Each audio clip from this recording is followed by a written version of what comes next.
Hello, my name is Laura. Today's book talk is on Robert Marzano's book, The New Art and Science of Teaching. Let's begin with rubrics. Rubrics, according to both books, provide how to create a rubric and the importance for grading and how to use as a guidance in your task. Rubrics tend to be specific to one task, according to Marzano, and according to our textbook, it is a rubric describes the expectations for a response to the prompt. Assessments.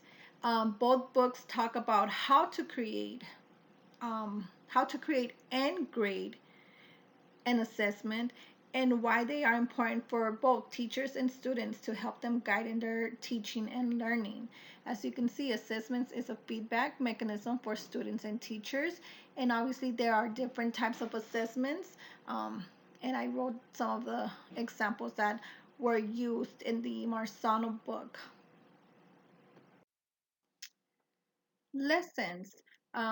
This is what a successful lesson looks like. It has 5 points, and the Marzano book had 3 units on lessons, but these 5 activities in closing I got actually out of our textbook. So according to our textbook, the introductory activities is introducing the content to students. Developmental activities, they address the content to the student. Closing activities summarize the lesson content to students. Content closing includes summary of the main points in the lesson.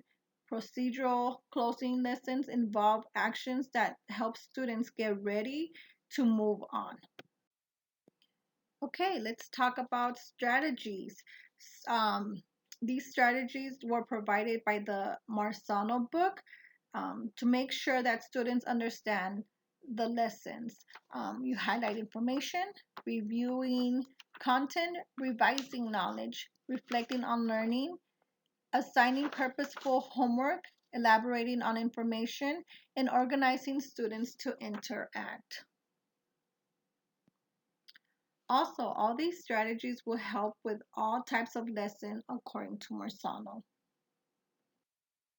And then we have engagement. Engagement, according to Marzano, is divided into 4 components: paying attention, being energized, being intrigued, and being inspired. So, here are some strategies that I got out of the book, the Marzano book. Use physical movement, maintain lively pace in the classroom, demonstrate intensity and enthusiasm to your students. Collaboration, whether it's you working one-on-one with the student or peer collaboration, students working with other students. Gaming can be fun in the classroom, and just keeping your students motivated. Okay, now we have rules and procedures. According to our textbooks, rules and procedures are used to guide and govern student behavior in classroom. I feel like this is important to have because you will have better classroom management. And make sure that you explain the classroom rules and procedures and let students ask questions if they don't understand what you are saying, just to make sure that everybody is understanding the rules and procedures.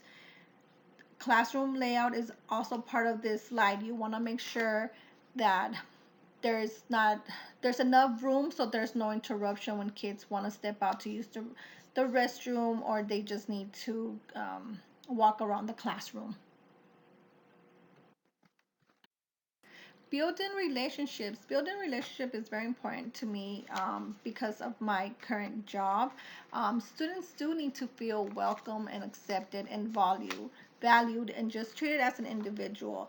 The way you can do that, build positive relationships with your students, is get to know your student.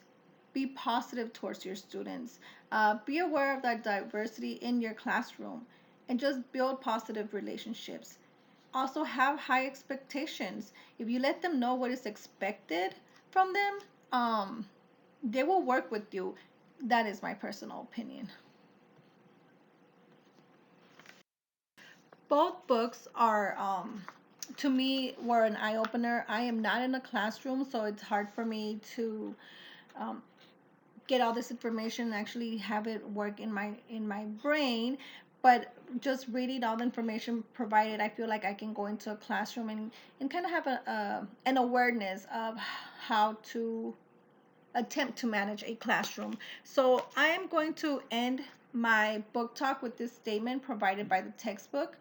It is important to hold high expectations for all our students and to believe that all students can succeed. Thank you for listening.